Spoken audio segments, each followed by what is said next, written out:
Continuing our Cannabis Week coverage, Morningstar equity analyst Inton is here with us to talk about the companies that he covers. Chris, what are some of the Canadian companies you cover and how do you compare them? So we cover Canopy Growth, Aurora Cannabis, Tilray, and Cronos. And so I would probably consider Canopy Growth to be one of the most forward of the Canadian companies. They have a huge strategic investment from the large alcohol producer Constellation Brands. And Canopy seems very focused on developing the consumer product side of cannabis. And so a big part of the partnership with Constellation is developing the cannabis-infused drinks. And I think that that part of the market, edibles and drinks, is probably going to be very big in the future. And Canopy wants to be that company that's big in the consumer packaged cannabis space. Aurora Cannabis is a little bit different. Aurora Cannabis seems very much focused, in our view, on being the low-cost producer. They're very focused on building high-tech, as much automation as possible in their facilities, and trying to be the lowest-cost producer.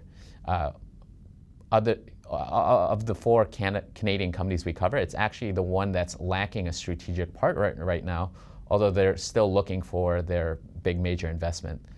The next one is Tilray, and so Tilray has some partnerships with some pharma companies, as well as the big alcohol producer AB InBev. So Tilray, we see kind of playing its options. So with AB InBev, it's doing the same as Constellation, trying to develop its consumer products. And then some partnerships with some pharma companies. It's also trying to look into expanding its medical offering. And then lastly, Cronos, we think is very focused on just growing its production. It's one of the smaller of the major Canadian cannabis companies from production size. And so we see it focused on ramping up the size of its production capacity. Their major strategic partner is the tobacco company Altria. And so we think that Altria can help them navigate what's a very strict regulatory environment that's similar to what they would see in tobacco, but that there's probably less product synergy than what we see with the alcohol partnerships. These companies are producers and distributors across both medical and recreational use. What's the current market size differential between medical and recreational cannabis, and how do you see this changing over time? So right now, it's mostly medical cannabis.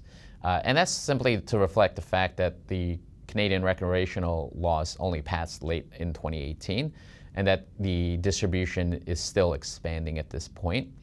But in the future, we expect the recreational market to far outweigh the medical market. What companies under your coverage give investors the most U.S. exposure, and how do you compare those? There's three companies that we cover that give investors huge U.S. exposure. The first one is the Canadian producer Canopy. With their agreement with Acreage Holdings, they're set to acquire Acreage immediately upon a change at the federal level. So when the U.S. government either legalizes fully or just lets states decide, Canopy will immediately get U.S. exposure through that acquisition of Acreage. We also cover Curaleaf, which is a U.S. pure play company. They operate cultivation, processing, and dispensaries on both coasts.